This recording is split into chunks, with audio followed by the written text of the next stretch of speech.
transmissão da Academia Dinamis de Engenharia Geotécnica com a nossa mentoria.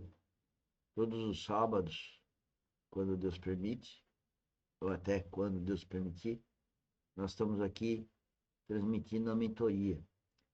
E a mentoria nossa ganhou um nome, Transformação da Mente. Nós entendemos que é uma forma muito objetiva de a gente falar de Deus, não como religiosos, mas como tendo uma vida nele em Cristo, e Cristo no nosso coração, uma forma de apresentar Cristo para os senhores que me acompanham e aqueles que já me acompanham, vivenciar, ter uma vida espiritual em Cristo. Então, nos sábados a gente fala dessa mentoria, que todo o nosso trabalho, toda a nossa vida, hoje está focada na transformação da mente, numa vida espiritual. Porque a vida espiritual, per si, é uma transformação da mente. É mais que transformação da mente, é a transformação do nosso caráter, transformação da nossa conduta, que é a conduta cristã. E a conduta cristã verdadeira, ela só surge a partir do novo nascimento. Pois a Bíblia é muito clara em dizer que lá no Éden, Adão e Eva cortaram, desobedeceram a Deus. E esse desobedecer a Deus está ligado a um corte de uma vida espiritual, de ter a presença de Deus na vida nossa. E isso só com a vinda de Cristo, há 2000 anos atrás, sua morte e ressurreição, que nós podemos morrer para as coisas do mundo, desapegar das coisas do mundo, colocando-as em segunda instância e tendo como o amor verdadeiro, o amor que vem de Deus, o amor ágape, e tendo um novo nascimento espiritual por amar a Deus, querendo um relacionamento com Ele, uma comunhão com Ele, para que então a gente passe a ter a intuição, que é a voz dele na nossa consciência, a consciência verdadeira, que só vem a partir de um espírito vivificado.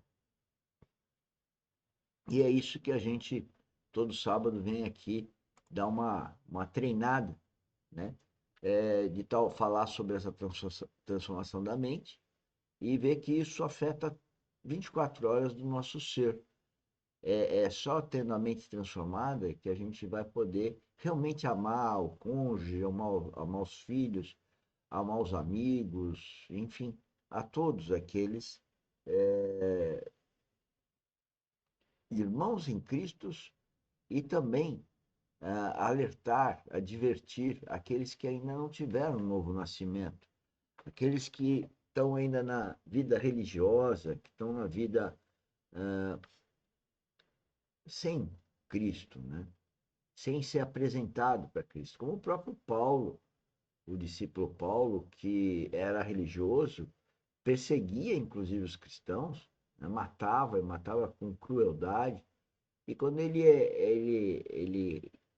é apresentado, conhece, à medida que encontra Cristo, né, ele muda totalmente. Mas não existe uma história tão objetiva, depois da história do próprio Cristo, né, em ser guiado pelo Espírito Santo. Só que Cristo foi e é puro, né? É um homem corporativo. Por que corporativo? Porque a igreja faz parte do corpo dele, também chamada de noiva. Mas Paulo não, Paulo foi um pecador. Cristo nunca pecou. Mas Paulo pecou e pecou bastante, né? Assim como o rei Davi pecou, né? Salomão, Abraão, que depois até mudou o nome para Abraão, né? Então todos pecaram. E todos os seres humanos, a partir de Adão e Eva, portanto todos, literalmente a partir de todos os tempos, pecam, pecaram e pecarão, né? Não tem pecadinho, pecadão, né? Tem pecar. a ação de pecar é o grande pecado. E só com a vida de Cristo, então, e nascendo de novo em Cristo, como eu estava dizendo, que a gente tem o Espírito Santo habitando no nosso coração, então a gente passa a ter uma possibilidade, em obediência ao Espírito Santo, de vir transformando a nossa mente. Mas vamos escutar um preletor, o Luiz Fontes, para que a gente possa, então, ouvir alguém mais abalizado falando exatamente sobre esse tema, tá bom? Então vamos passar para ouvir aqui o Luiz Fontes. Meus amados irmãos e irmãs, eu quero dar mais um passo hoje. Um assunto que estive estudando com vocês há pouco tempo atrás. Transformação ou transformados à imagem de Cristo. Transformação da mente. Esse é o tema. Gostaria de ler os textos rapidamente para que nós possamos extrair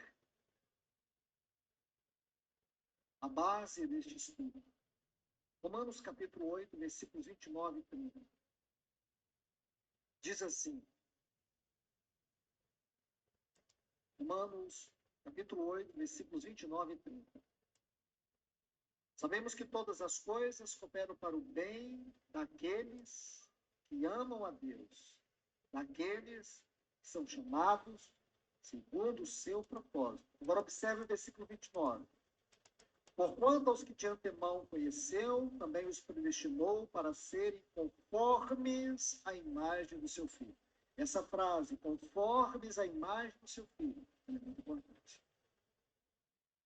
Romanos capítulo 12, versículos 1 e 2.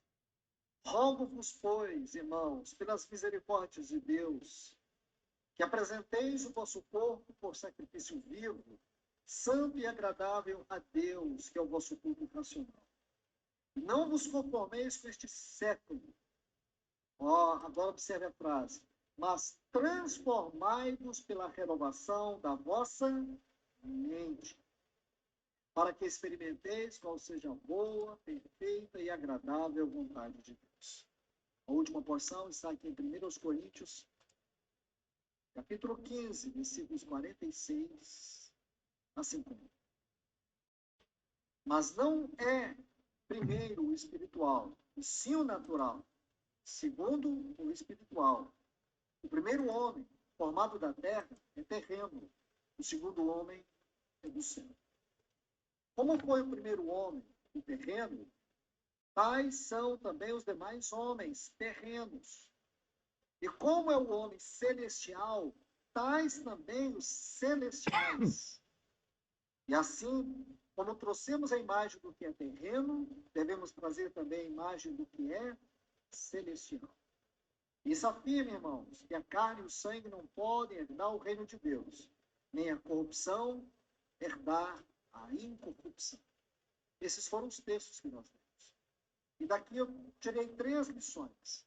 A primeira lição é, aqui nos textos de Romanos capítulo 8, versículos 29 e 30. O propósito supremo de Deus é nos conformar à imagem do seu Filho. Guardem isso. O propósito de Deus, eu diria que é o único propósito, porque o resto é decorrência disso. É transformarmos a imagem e semelhança de Cristo.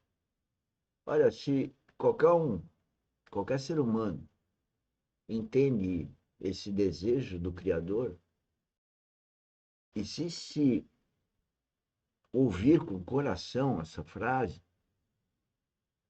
que o Criador, aquele que criou você, ele quer que você seja a imagem e semelhança do Filho dele,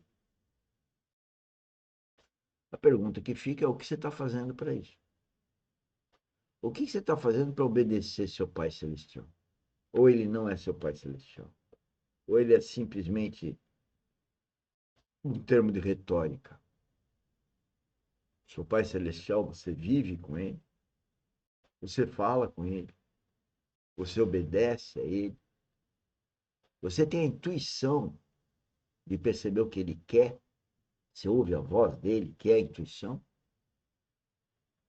Então é só se aprofundar nisso que, de repente, aquele que não nasceu de novo, nasce de novo. E aquele que já nasceu de novo, se transforma. Porque esse único objetivo do Criador é transformar você, a imagem e semelhança de Cristo. Ele quer essa transformação. E essa transformação não é um clique, é a vida espiritual. E nós queremos isso? Vamos continuar.